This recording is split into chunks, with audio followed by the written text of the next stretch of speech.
যে সংবিধানে আমাদের উপর ধর্মনিরপেক্ষতা চাপিয়ে দেওয়া হয়েছে ওই সংবিধানকে আমরা মানি। 2024-এর জুলাই আগস্টের গণবিপ্লবের পর আপনারা সংস্কার করতে হলে সবার আগে 72-এর সংবিধান বাতিল করে নতুন সংবিধান লিখতে হবে এবং সংবিধানে ইসলাম বিরোধী যত আইন আছে সব বাতিল করতে হবে।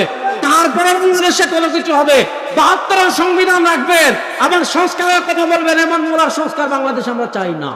এত মুসলমানদের দেশে এমন আইন কেন হয়? কারণ হলো রাষ্ট্র পরিচালনায় মেকানিজম যারা করে এরা ইসলামের বন্ধু না, এগুলো সবগুলো হলো ইসলামের দুশ্মন, ভারতের দালাল। কত ইস্যু নিয়ে আপনি আন্দোলন করবেন? আন্দোলন করতে করতে তো ক্লান্ত হয়ে যাচ্ছে, বিশ্বাস করেন। কত ইস্যু নিয়ে আপনি আন্দোলন করবেন? আজকে এটা, কালকে এটা, পরশু এটা, ইস্যুর তো শেষ নাই। তাহলে প্রশ্ন হলো, কিছুদিন নারী কমিশন, কিছুদিন জাতিসংঘ, কিছুদিন ধর্মীয় শিক্ষক, কিছুদিন এইটা, কিছুদিন ওইটা। তাহলে প্রশ্ন হলো আপনি কত আন্দোলন করবেন? আন্দোলন করতে করতে করতে করতে করতে করতে তো আপনি ক্লান্ত হয়ে যাবেন। তাহলে প্রশ্ন হলো কত আন্দোলন করবেন? হ্যাঁ, আন্দোলন করা লাগবে না কখন? যখন ওই জায়গায় আপনি যেতে পারবেন, যখন ওখানে তাকওয়া, যে যার অন্তরে তাকওয়া আছে, ধর্ম আছে, ধর্মকে ভালোবাসবে, ওই লোকগুলো যখন ওখানে চলে যাবে, ইসলামের বিরুদ্ধে বাংলাদেশে আর কোনো আইন হবে না।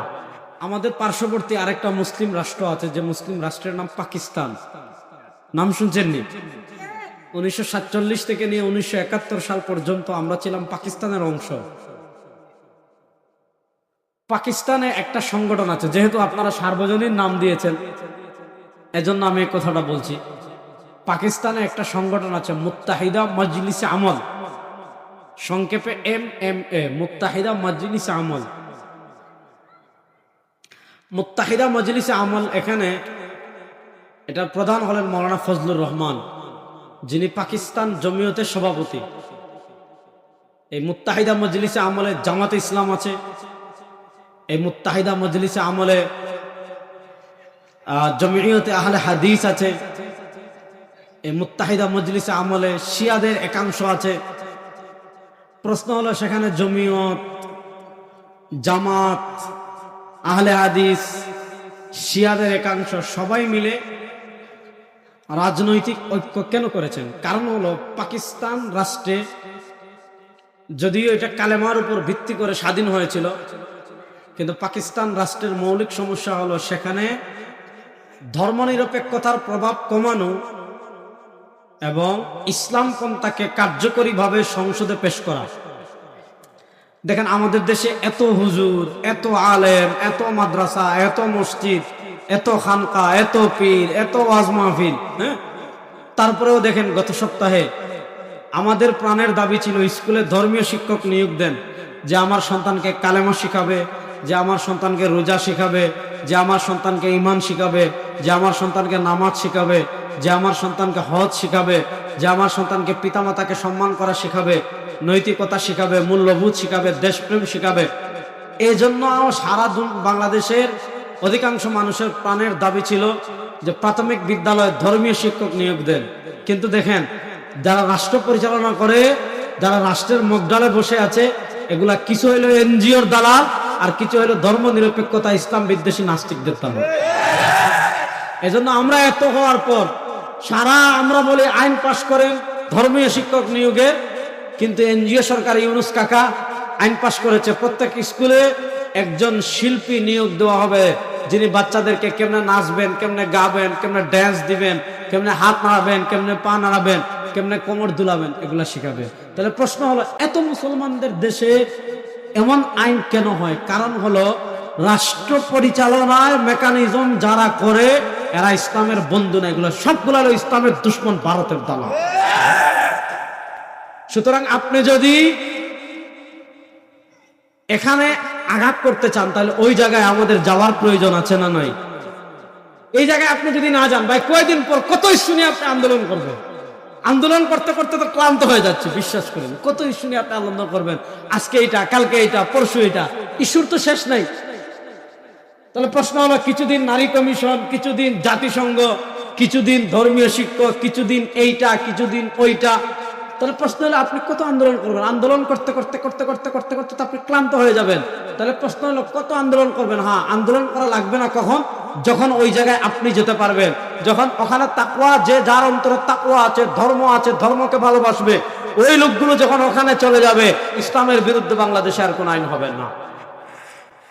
ওই জায়গায় যাতে যাওয়া যায়, এজন্য পাকিস্তানে সবাই মিলে একটা সংগঠন করেছিলেন, যেই সংগঠনের নাম মুত্তাহিদা মজলিসে আমল। দেখেন এখানে শিয়ারা আছে, এর অর্থ এই নয় যে ফজলুর রহমান সাহেব শিয়া হয়ে গেছেন, এর অর্থ এই নয় যে ফজলুর রহমান সাহেব আহলে হাদিস হয়ে গেছেন, এর অর্থ এই নয় যে ফজলুর রহমান সাহেব জামাতে ইসলামী হয়ে গিয়েছেন। এটা তারা রাজনৈতিক ঐক্য কেন করেছেন? যাতে ধর্মনিরপেক্ষতার প্রভাব পড়ে ওই জায়গায় আমরা যেতে পারি। ওই জায়গায় যদি আজকে বাংলাদেশে আপনি দেখেন শাহবাগী কয়টা, 2-4টা। আমাদের ঢাকা শহরে পাগলা কুত্তা, বেওয়ারিশ কুকুর যতটা আছে, বাংলাদেশে তো শাহবাগী এতজন নাই। কিন্তু প্রশ্ন হলো, তারা সংখ্যায় কম হলো, মূল জায়গায় তারা বসে গেছে। আর আমরা সংখ্যায় বেশি, কিন্তু আমরা মূল জায়গায় যেতে পারছি না। এজন্য আমাদের সালাফে সালেহিনের একটা বৈশিষ্ট্য ছিল। কি বৈশিষ্ট্য ছিল জানেন?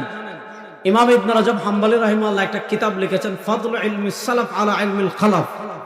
সেই কিতাবে লিখেছেন, ওয়া কানাত উম্মাতাম ওয়া ওয়াহাদু কালিমাতাহুম ওয়া কানাত উম্মাতাম ওয়াহিদা। আমাদের সালাফে সালেহিন তারা ইসলামের শত্রুদের মোকাবেলায় সবাই এক উম্মাহ ছিলেন, এক উম্মার চেতনা লালন করতেন। আমাদের বাংলাদেশে ৭২-এর সংবিধান, এটা আমরা মানি না। বলেন, ৭২-এর সংবিধান আমরা মানি বা যে সংবিধানে আমাদের উপর ধর্মনিরপেক্ষতা চাপিয়ে দেওয়া হয়েছে, ওই সংবিধানকে আমরা মানি।